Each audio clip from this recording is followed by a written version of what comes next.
Pour revenir à la sociologie israélienne, dont je parlais tout à l'heure à propos de la guerre de Kippour, eh bien, si vous ajoutez 14 ans à 74, 73-74, la guerre de Kippour, et puis les négociations avec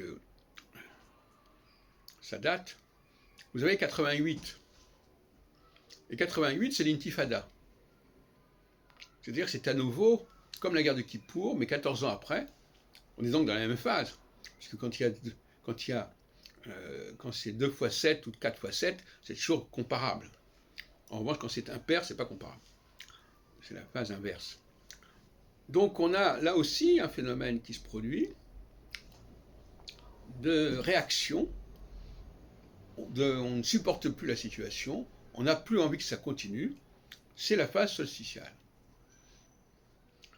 Voilà. Donc on voit bien cette succession 67, phase de 67, équinoxialité, 73-74, solsticialité, et puis en 88, à nouveau solsticialité.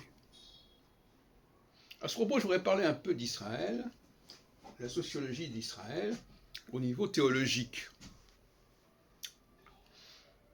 J'ai laissé entendre que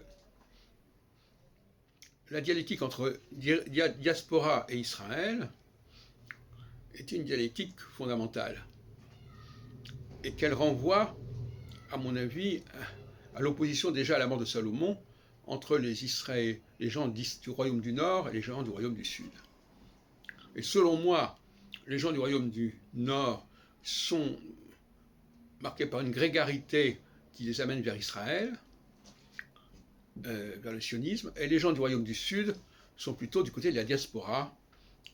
Voilà. Bon, c'est une théorie qu'on peut contester, mais qui est intéressante.